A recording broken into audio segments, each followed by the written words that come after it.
Hello friends, Manjula paradise YouTube ಚಾನಲ್ಗೆ ಸ್ವಾಗತ.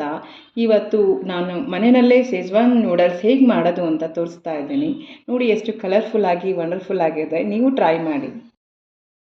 ನಾನಿವತ್ತು ನೂಡಲ್ಸ್ ಮಾಡೋದು ಹೇಗೆ ಅಂತ ತೋರಿಸ್ತಾ ಇದ್ದೀನಿ. ಮನೆಯಲ್ಲಿ ತುಂಬ ಈಸಿಯಾಗಿ ಮಾಡ್ಕೋಬೋದು. ಇಷ್ಟು ನೂಡಲ್ಸ್ ತೊಗೊಂಡಿದ್ದೀನಿ. ಸೊ ನೀರಿಟ್ಟಿದ್ದೀನಿ, ಬಾಯ್ಲ್ ಆಗ್ತಾ ಇದೆ.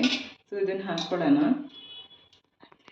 10 ಮಿನಿಟ್ಸ್ ಚೆನ್ನಾಗಿ ಬಾಯ್ಲ್ ಆದಮೇಲೆ ಸ್ಟ್ರೈನ್ ಮಾಡ್ಕೊಂಡು ಇಟ್ಕೊಳ್ಳಿ. 1 ಸ್ಪೂನ್ ಉಪ್ಪು ಹಾಕ್ಕೊಳ್ಳಿ, ಅದಕ್ಕೇ ಬೇಯ್ತಾ ಇರುವಾಗ. ಮತ್ತು ಹಾಗೆಯೇ 1 ಸ್ಪೂನ್ ಎಣ್ಣೆ ಹಾಕ್ಕೊಳ್ಳಿ. ಸೊ ಆವಾಗ ಅದು ಉಕ್ಕಲ್ಲ ಜೋರಾಗಿಟ್ರು. ಮಾಡೋದಕ್ಕೆ ಎಣ್ಣೆ ಇಟ್ಕೊಂಡಿದ್ದೀನಿ.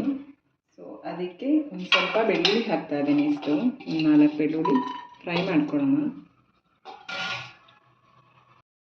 ಈಗ ಫ್ರೈ ಆಗ್ತಿದೆ. ಅದರ ಜೊತೆಗೆ ರೆಡ್ ಕ್ಯಾಪ್ಸಿಕಮ್ ಮತ್ತು ಗ್ರೀನ್ ಕ್ಯಾಪ್ಸಿಕಮ್ ಎರಡೂ ಕಟ್ ಮಾಡ್ಕೊಂಡಿದ್ದೀನಿ. ಸೊ ಎರಡೂ ಹಾಕ್ತಾ ಇದ್ದೀನಿ. ಟೇಸ್ಟಿಯಾಗಿರುತ್ತೆ ತುಂಬ. ಫ್ರೈ ಆಗ್ತಾ ಇದೆ. ಅದ್ರ ಜೊತೆಗೆ ಬೀನ್ಸು ಮತ್ತು ಕ್ಯಾರೆಟು ಕಟ್ ಮಾಡ್ಕೊಂಡು ಇಟ್ಕೊಂಡಿದ್ದೀನಿ. ಸೊ ಅದನ್ನು ಹಾಕ್ತಾ ಇದ್ದೀನಿ. ಈಗ ವೆಜಿಟೇಬಲ್ಸ್ ಎಲ್ಲ ಫ್ರೈ ಆಗ್ತಾ ಇದೆ. ಸೊ ಅದಕ್ಕೆ ಸೋಯಾ ಸಾಸ್ ಹಾಕ್ತೀನಿ. 1 ಸ್ಪೂನಷ್ಟು ಸೋಯಾ ಸಾಸ್ ಹಾಕ್ತಾ ಇದ್ದೀನಿ. 1 ಸ್ಪೂನ್ ಗ್ರೀನ್ ಚಿಲ್ಲಿ ಸಾಸ್ ಹಾಕ್ತಾ ಇದ್ದೀನಿ. 1 ಸ್ಪೂನ್ ರೆಡ್ ಚಿಲ್ಲಿ ಸಾಸ್ ಹಾಕ್ತಾ ಇದ್ದೀನಿ. 2 ಸ್ಪೂನ್ ಟೊಮೊಟೊ ಕೆಚಪ್ ಹಾಕ್ತಾ ಇದ್ದೀನಿ.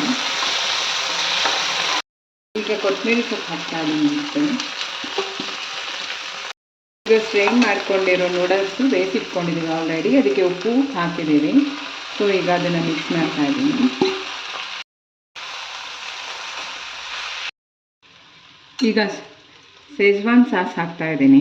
ಸೊ ಶೇಜ್ವಾನ್ ನೂಡಲ್ಸ್ ಬೇಕು ಅಂದರೆ ಇಷ್ಟ ಆದವರು ಇದನ್ನು ಆ್ಯಡ್ ಮಾಡಿಕೊಂಡ್ರೆ ಸೊ ಶೇಜ್ವಾನ್ ನೂಡಲ್ಸ್ ಆಗುತ್ತೆ. ಇಲ್ಲ ಹಾಗೆ ತಿಂತೀವಿ ಅಂದರೆ ಅದನ್ನು ನಾರ್ಮಲ್ ನೂಡಲ್ಸು ಚೆನ್ನಾಗಿರುತ್ತೆ.